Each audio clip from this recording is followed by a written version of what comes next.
देखियो आबे कर अनबॉक्सिंग करे छी हम पहले अहाँ सब का अनबॉक्सिंग देख लियो तहन एकर कहानी कहब। देखियो अनबॉक्सिंग में कते पहले खतरनाक unboxing लागे करू। छै देखे में। पहले नहीं निकला है देखियो एमे एकर बोर्ड सब एकर डिब्बा एना क्या दिखाई इया फुल में कन ई मोबाइल में दबे ना का कतो घुसेबै कनेक्ट भ जेते। हम अहाँ सब की बतबै छी अहू सब के ज्ञान है। ई छै गला में लगबै वाला ई जे या एना का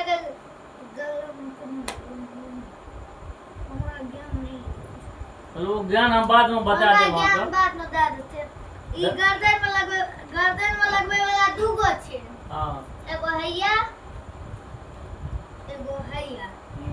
ई जे है बहुत नीक उपयोग के लेल भए गेल। हां आइ गेल चार्जर से ले ले की ढेलल के त सुंदर लागे छै।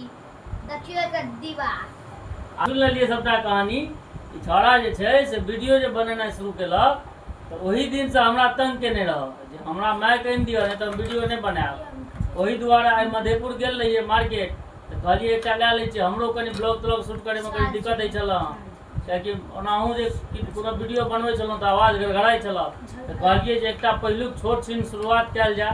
तऽ छोट छीन शुरुआतमे आइ ई माइक लेलहुँ हँ जे वीडियो बनबैके लेल कनी साउंड जे छै ने साइड साउंड ओहि सबके बचैके लेल ई लेलहुँ हँ जे कनी सुंदर सन आवाज आयत और अहाँ सबके वीडियो और नीक क्वालिटी में नीक आवाज संगे भेटत। और भौजी आइ सेहो मार्केट गेल रहा। ई लैमे एकटा मेन महत्वपूर्ण योगदान भौजी के सेहो छै कियाकि 50-50 पैसा छै। आधा पैसा एहिमे हम देलियै हँ, आधा पैसा जे छै से हिमांशु के हिस्सा भौजी देलकै हँ। चार्जर तऽ छै एहिमे। भौजी कहलकै जे हमर बेटाके अहाँ पेज बना देलियै और अहाँ सब दिना शर्त लगेलक जे आहार अंगना जायब भोजनमे तऽ ई बना देतै तऽ ई यदि रहतै तऽ आवाज और बढ़िया हेतै और नीक जकाँ वीडियो बनेतै दर्शक सब और बेसी प्रेम देतै। तऽ ई माइक कीन दियौ।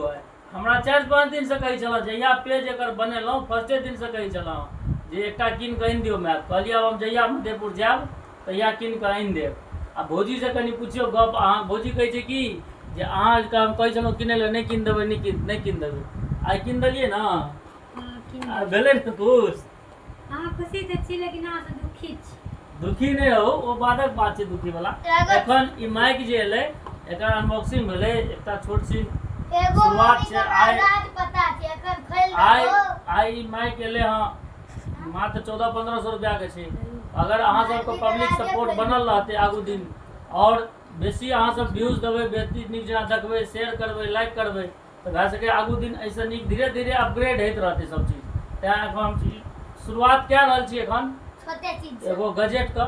ई गजेट अब आगू दिना और बढ़िया से बढ़िया गजेट लेबै कनी नीक सोचै छी। कैमरो लेबै एकटा मोबाइल सेहो लेबऽ पड़तै। ई मोबाइलो आब जे छै से जवाब देबऽ लगै छै कखनो हैंग करऽ लागल कखनो किछ लेकिन वर्तमानमे सोशल मीडिया से तऽ एखन कोनो एहन अर्निंग के स्रोत छै ने।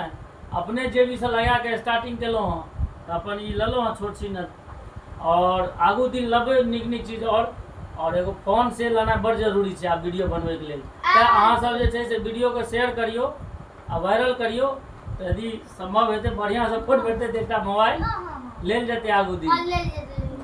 अहाँ सब कनी हिमांशु के पेज जे छै एकरा आहार अंगना के जे भोजन करे के शौक छै से कनी एकर पूरा कराबियो ताकि जाबत तक एकर 1 महीना में हमरा से बेसी व्यूज नहीं जेतै ताबा आहार अंगना तो हम नहीं टा ला जेबै। ओहि दुआरे अहाँ सब सपोर्ट करियो। अहीं सबके सपोर्ट पर एकर आहार अंगना निर्भर छै। हमको वोट देना हमको हम पानी के बीच में से पुल्ला और यू हमको वोट देना हम पानी के बीच में से छलांग मारना हमको वोट देना। वोट नहीं मिलेगा। आहार आंगन में जा